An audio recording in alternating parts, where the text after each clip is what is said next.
김계홍의 인생 스케치.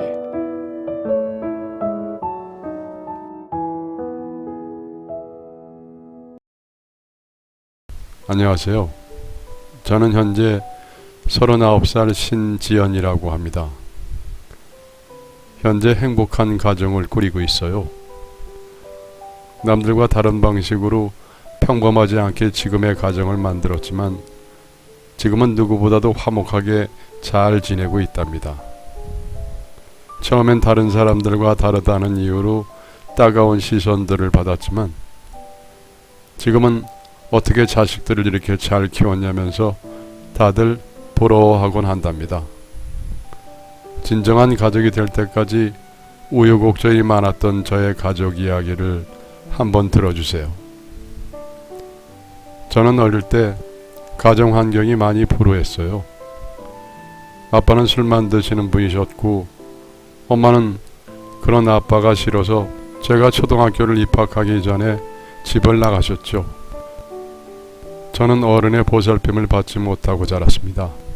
그렇게 거의 고아나 다름없이 자랐고 고등학교 1학년 때 처음 남자친구를 사귀게 되었죠.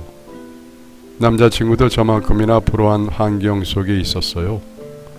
그래서인지 남자친구와 이야기를 할 때면 동질감이 느껴지면서 편했습니다.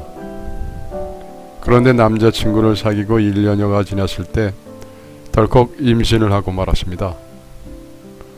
엄마도 없고 친구도 없던 저는 혼자 전전긍긍하다가 남자친구에게 사실을 말했죠. 그랬더니 남자친구가 아이를 낳아서 잘 키우자고 제 손을 꼭 붙잡더라고요. 저는 아버지 몰래 아이를 낳는 방법을 찾아보았습니다. 하지만 미성년자 부부를 지원해주는 곳은 찾을 수가 없었어요.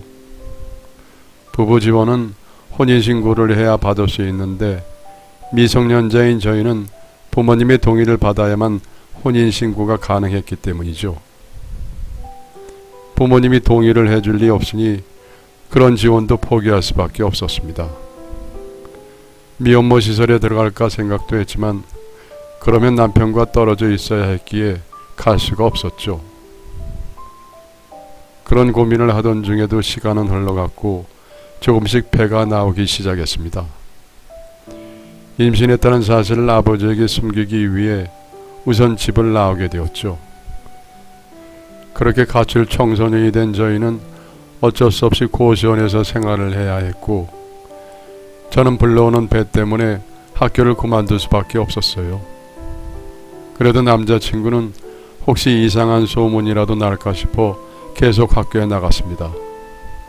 그리고 19살에 출산을 했죠.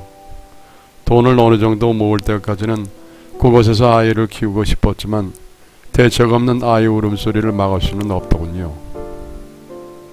결국 고시원 사장님에게 걸려 우리 가족은 쫓겨났습니다.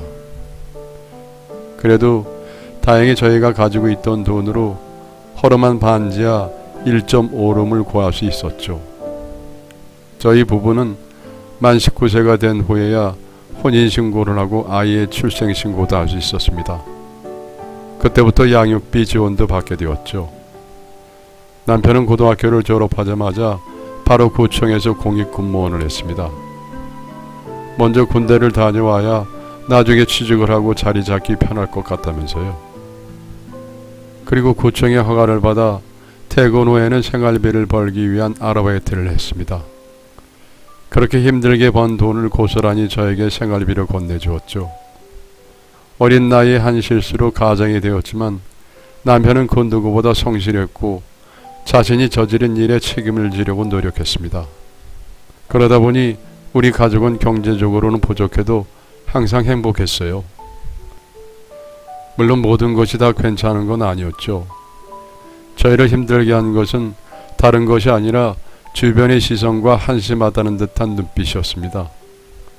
특히 아이가 어린이집을 다니면서부터 학부모들끼리 모이는 자리가 종종 있었는데 고등학교조차 제대로 졸업하지 못했던 저는 아이들 어머니들 사이에서 알게 모르게 배척당하곤 했죠. 사실 이 집에 처음 이사 왔을 때부터 동네 사람들 대부분 우리 가족을 보고 혀를 차곤 했어요. 아토피 때문에 아이 얼굴이 붉은 것을 보고 애를 못 키우는 부부 취급하기도 했고, 무책임하게 사고친 애들이라며 대놓고 혀를 차기도 했습니다. 처음엔 그런 시선에 항변해 보기도 했지만 언젠가부터 그들이 원하는 건 우리 가족이 잘 지내는 모습이 아니라 그저 비난할 무언가라는 것을 깨달았죠. 그 뒤로는 가급적 무시하려고 노력했습니다. 이제 어느 정도 시간이 흘러 그런 것들이 익숙해질 만한데 아이와 있을 때 그런 말을 들으면 한없이 작아지더군요. 오히려 아이가 말귀를 알아듣게 되니 더욱 신경이 쓰였습니다. 물론 모든 사람이 그런 건 아니에요. 대부분 그러긴 했지만 단 한 사람, 이 허름한 빌라 주인 할아버지는 우리 가족에게 잘 해주시곤 했습니다. 할아버지는 처음부터 우리 부부에게 깍듯이 대하셨어요. 말 한 번 놓은 적도 없었고 항상 존댓말을 써주셨죠. 그런 모습이 처음에는 굉장히 이질적이었어요. 오히려 너무 공손하니 그런 방법으로 우리 부부를 무시하는 것 같았죠. 처음은 가까이 지내고 싶었지만 그마저 쉽지 않았습니다. 할아버지는 부인이 없이 혼자 사셨거든요. 그런데 아이가 4살이 될 무렵 할아버지 옆에 제 아들 또래의 아이가 있더라고요. 처음에는 손자가 할아버지 집에 며칠 놀러 왔나 보다 생각했는데 그 기간이 점점 길어지는 것을 보고 무슨 사연이 있어서 할아버지가 손자를 맡아 키우시는구나 생각을 했습니다. 가끔 마주치면 인사는 주고받았지만 개인사를 물어볼 만한 사이는 아니어서 지레짐작만 할 뿐이었죠. 할아버지의 손자 소준이와 제 아들 유연이는 가끔 놀이터에서 만나서 함께 놀곤 했어요. 유연이가 서준이를 동생이라고 잘 챙겨주더라고요. 그네를 타고 있을 때 서준이가 가까이 오면은 자기 자리를 양보하기도 하고 어린 서준이가 혼자 동떨어져 있으면은 유연이가 같이 놀아주곤 했습니다. 그러다 보니 서준이는 유연이를 매일같이 졸졸 따라다녔죠. 그날도 두 아이가 놀이터에서 놀고 있었고 할아버지와 저는 아이들을 지켜보고 있었습니다. 그런데 갑자기 할아버지가 저에게 말씀을 하시더군요. 아이를 참 잘 키웠네요. 그 말에 조금 민망한 기분이 들었습니다. 엄마 아빠가 어려서 해준 것도 없는데 잘 커주는 것만 같아서 고마워요. 엄마 아빠가 해주는 게 왜 없겠어요. 항상 옷도 깨끗하고 부부가 서로 돕고 양보하는 것을 보고 자라니 아이도 그렇게 크는 것이죠. 저는 그 말에 괜스레 가슴이 뭉클해졌습니다. 할아버지께서 좋게 봐주셔서 감사하다고 인사하고 말씀을 편하게 하시라고 했죠. 그랬더니 할아버지는 의외의 말씀을 하시더군요. 아유, 그럴 수 있나요? 어른인데요. 어른은요, 아직 한참 어려요. 결혼을 하고 아이를 키우는 것만으로도 어른입니다. 자신의 행동에 책임질 줄 아는 좋은 어른인 거죠. 할아버지는 아이를 키우는 부모님은 나이와 상관없이 어른이라고 말씀하셨습니다. 그동안 저희 어린 부부를 깍듯이 대해주셨던 건 비아냥이 아닌 어른 대접이라는 걸 깨닫게 되었죠. 그날 이후 우리는 할아버지 그리고 서준이와 가까이 지나게 됐어요. 저는 함께 노는 아이들의 간식을 챙겨주기도 하고 할아버지의 휴대폰을 봐드리기도 했죠. 그리고 남편은 퇴근 후 이 낡은 건물에 간단하게 수리할 게 있으면 도와드리기도 했습니다. 또한 어린이날 할아버지 서준이와 함께 외식하기도 했어요. 아이를 워낙 좋아하는 남편도 언젠가부터 유연이와 놀 때가 되면은 꼭 서준이도 데리고 나갔죠.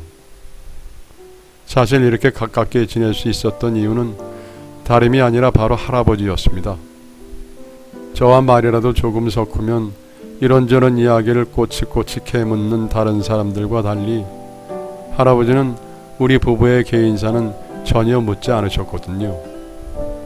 어느 정도 친해지고 나서야 저희의 상황을 대충 아시고는 남편에게 국가 자격증을 갖출 수 있는 기술을 배워보라든지 저에게도 이 세상을 살아가려면 고등학교 졸업장은 있어야 한다는 식의 조언을 해주시기만 하셨습니다.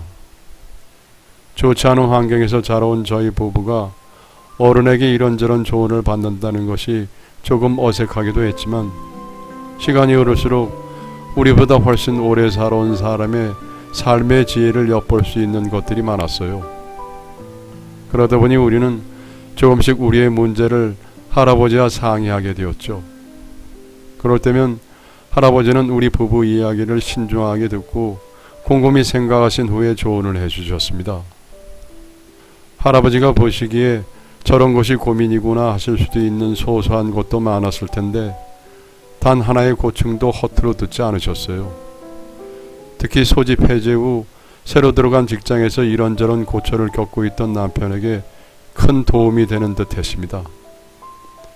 그렇게 시간이 흐르며 우리 가족은 할아버지를 친할아버지처럼 생각하게 되었지만 할아버지는 여전히 우리를 어른 대접을 하셨죠. 그래도 어른과 상의를 하고 조언을 구할 수 있다는 것은 저희에게는 커다란 행운으로 느껴졌습니다. 유연이도 할아버지와 가까이 지내면서 어른 앞에서 예의를 배우는 것 같았어요. 그러던 어느 날 할아버지의 딸을 만나게 되었습니다. 그 여자와 처음 만날 당시 제가 아이들을 데리고 놀이터에 다녀오던 상황이었어요. 그런데 그 사람은 제 손을 잡고 있는 서준이를 보자마자 저에게 누구냐며 짜증 섞인 목소리로 물었고 저는 같은 건물 지하에 사는 사람이라고 대답했습니다. 그 여자는 제 대답을 듣더니 기분 나쁠 정도로 꼬치꼬치 캐물었고 제가 아이 엄마임을 알고는 이상한 눈으로 쳐다봤습니다. 학생 같아 보이는데 애가 이렇게 커요. 나보다 10살은 어려 보이는데 다른 사람들보다 좀 일찍 나왔어요. 저도 그 여자의 태도에 기분이 살짝 나빠서 퉁명스럽게 대답을 했습니다. 여자는 그런 저를 경멸스러운 눈으로 쳐다보더니 제 손에서 서준이의 손을 낚아채고 말도 없이 가버렸죠. 기분이 굉장히 나빴지만 이전에도 이후로도 그 여자는 잘 보이지는 않았기 때문에 그냥 종종 있는 해프닝 정도로 넘어갔습니다. 그 이후 저는 할아버지의 조언대로 고등학교 졸업장을 땄고 남편은 건물 수리 기술을 틈틈이 배웠습니다. 그래서 이 낡은 빌라에 사는 사람들은 고칠 것이 있으면 당연스럽게 남편에게 문의를 해왔고 기술을 배운 남편은 퇴근 후 그 일을 거들어주곤 했어요. 또 유현이와 서준이는 형제처럼 잘 자랐습니다. 다만 어느 정도 자란 서준이는 엄마 품이 그리운지 제 관심을 끌기 위해 종종 거짓말을 하더군요. 처음에는 그냥 웃어 넘겼지만 서준이의 거짓말 빈도가 늘어갈수록 아이가 걱정이 되었습니다. 그냥 두면 안 될 것 같았거든요. 할아버지와 이 문제를 의논하기도 했는데 딱히 다른 묘안은 없었습니다. 그저 할아버지의 시름만 늘어날 뿐이었죠. 내가 가면 저 아이를 어떻게 해야 하나. 할아버지의 깊은 한숨에 저는 아이들을 위해 더 노력해야겠다고 생각했어요. 사실 서준이의 가장 큰 거짓말은 또래 친구들에게 저를 엄마라고 하는 것이었습니다. 그런 서준이가 너무나 짠하면서 속상해하는 유현이가 신경 쓰이기도 하더군요. 하지만 착한 유현이는 언젠가부터 서준이를 자기의 친동생이라고 생각하는 듯 했죠. 그전부터 제가 서준이를 돌봐주는 시간이 길어지다 보니 할아버지는 저희 집 월세를 전혀 받지 않으셨습니다. 그리고 저는 두 아이가 유치원에 간 사이에 아르바이트를 하기 시작했죠. 퇴근 시간이 아이들 하원 시간과 겹쳐서 할아버지가 아이들의 하원을 도와주셨고 그리고 제가 아이들을 돌보다 보니 두 아이가 함께 자는 날도 많았습니다.